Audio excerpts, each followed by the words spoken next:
stop, attends, t'as enfoncé trop, il y a une pointe. Pas possible, elles sont même pas pointues. Salut à toi derrière ton écran, j'espère que tu vas bien. On se retrouve aujourd'hui pour commencer enfin le processus d'installation des aérations. Donc ce sont deux aérations que j'ai achetées chez Volkswagen directement qui sont spécifiques au Volkswagen T5. Elles vont se situer sur le côté, juste ici. Donc je te laisse venir avec moi pour regarder tout ça.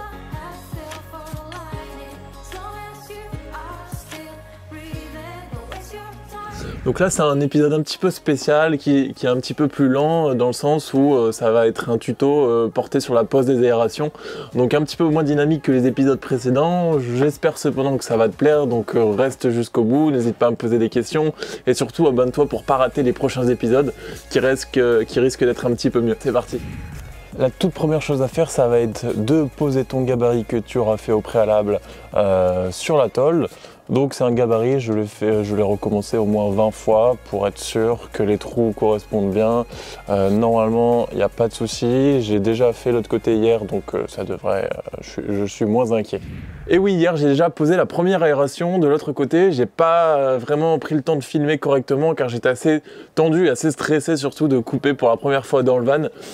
Mais ça se comprend, non? Pour ça, on va déposer. Hop, c'est dans ce sens-là.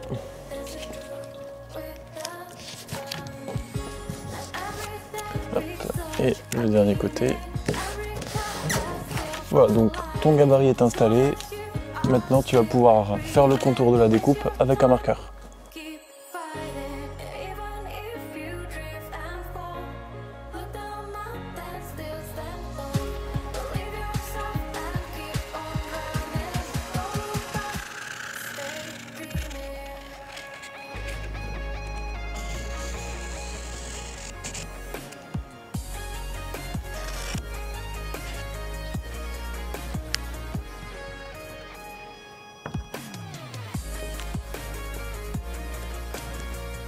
Ok, donc une fois que tu as tracé ton contour, tu peux retirer les scotch.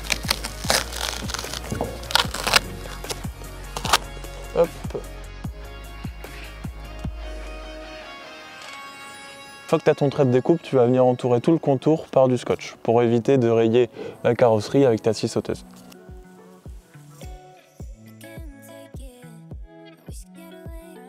Quelque chose de très important que je n'avais pas fait hier, c'est en fait de protéger tout autour de la tôle. Alors soit avec une bâche, soit avec du carton, parce que malheureusement j'ai fait des rayures hier, ce qui devait arriver arriva. Mais bon, ce qui est fait, voilà, on va pas chercher plus loin. De ce côté-là, je ne ferai pas la même erreur, donc on va couvrir tout autour. Alors je suis d'accord avec toi, ça ressemble vraiment à rien, mais il vaut mieux en faire trop que pas assez. Et puis quand même, je te rappelle qu'on coupe la tôle, donc on va prendre zéro risque. Maintenant qu'on a fait ça, on va percer 4 petits trous à chaque extrémité. Et ensuite, on va venir les agrandir avec une mèche de 9 mm.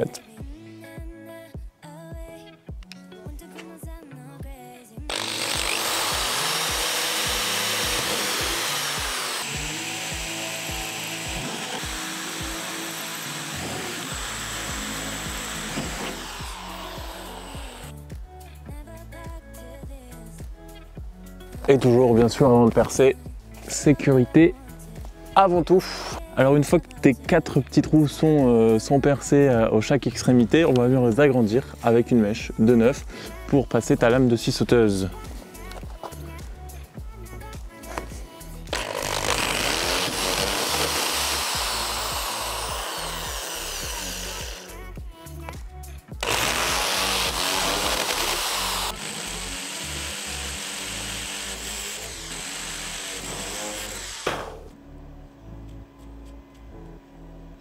Alors je te conseille quand même de protéger ton intérieur pour pas qu'il y ait des petits morceaux de métal qui viennent se glisser dans les fentes. Ça peut provoquer de la rouille dans les prochaines années. Donc on protège tout ça. Bien sûr avec du scotch.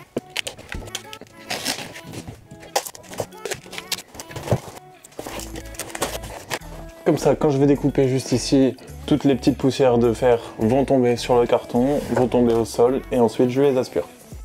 Avant de faire ta première découpe avec la scie sauteuse, je te conseille très vivement de protéger ta tôle à l'extérieur comme j'ai pu te le montrer pour pas faire la même erreur que moi, pour ne pas rayer ta carrosserie.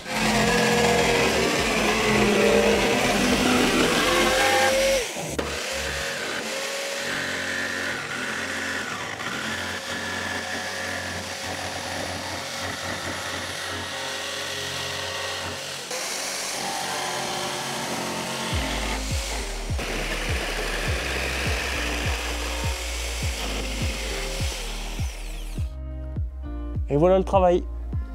Alors une fois que la découpe était faite, tu dois faire un travail de positionnement de l'aération pour voir si ça rentre bien comme il faut dans la découpe que tu as faite. Moi dans mon cas, j'ai dû passer pas mal de temps à faire un travail de limage de la carrosserie pour que l'aération puisse se glisser vraiment parfaitement dans le trou qui lui était dédié.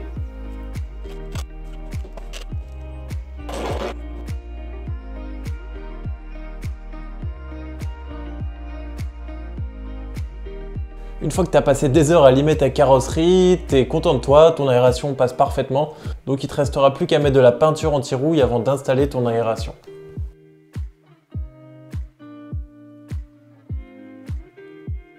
Ça y est, enfin on a fait 2 trous dans la carrosserie pour les aérations, donc là tout est en train de sécher au niveau de la peinture anti-rouille. Donc on se retrouve dans quelques secondes pour l'installation des aérations avec la colle et le vissage par l'intérieur. Ça va, franchement ça n'a pas été trop stressant, mon gabarit était bien, au niveau de la découpe j'avais pris des lames spéciales métal avec des mèches spéciales métal, c'était super aussi, donc très content, on verra bien le résultat final. Alors oui, jusque là tout s'était bien passé et j'en étais super content, mais vient maintenant la pose concrète des aérations et là ça va se compliquer.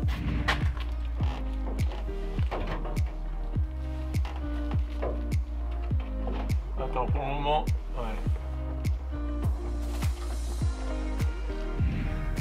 Alors il faut savoir que les aérations sont fixées par 8 vis qu'on vient visser par l'intérieur.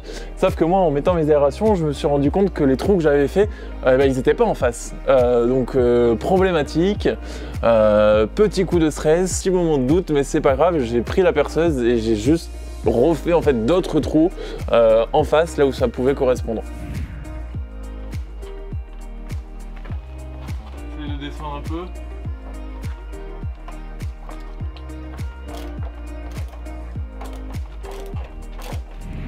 Alors pour visser les aérations, c'est comme partout, il ne faut pas y aller franco directement, donc je les visse d'abord à moitié.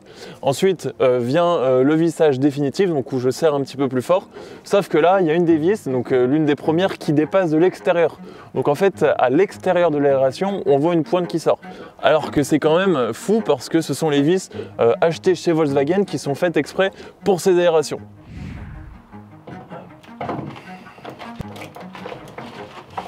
Stop, attends, t'as enfoncé trop, je t'ai dit, t'as enfoncé trop celle-là. C'est-à-dire quoi? Il y a une pointe. Il y a une pointe, t'as enfoncé trop. Il y a une pointe. Il y a une pointe dans ton plastique. C'est pas possible, elles sont même pas pointues. Bon, viens voir, il y a une pointe dans ton plastique.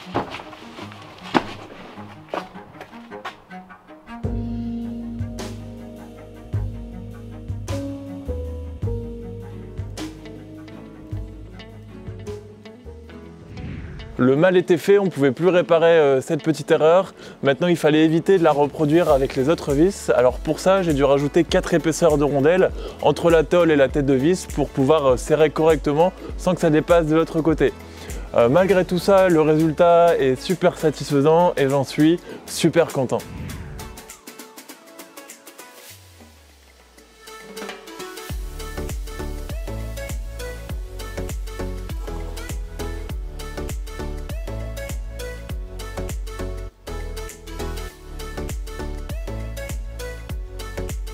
Alors à l'intérieur, tu as une forme assez proéminente qui ressort, donc tu as 17 cm qui sort, ça fait une sorte de pointe.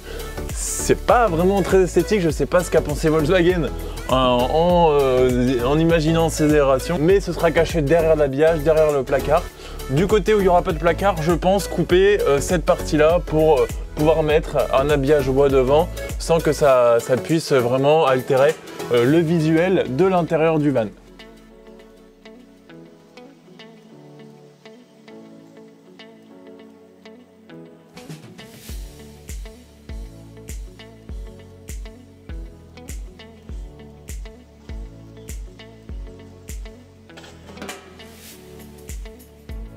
Et voilà, on en a fini avec la pose des 2 aérations de chaque côté. Je suis super content d'avoir pu faire ça moi-même, même si le résultat n'est pas parfait.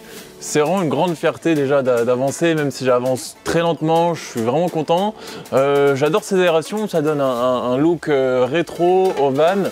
On pouvait retrouver ce type d'aération sur les anciens Volkswagen T3. Voilà, donc je suis content et ça permet d'aérer le van pour pas suffoquer la nuit, pour pas être intoxiqué. Voilà, j'espère que cet épisode t'aura plu. On se retrouve très bientôt dans le prochain épisode. Surtout n'hésite pas de liker, de t'abonner, de laisser des commentaires si tu en as et à me poser des questions aussi surtout. Allez, ciao!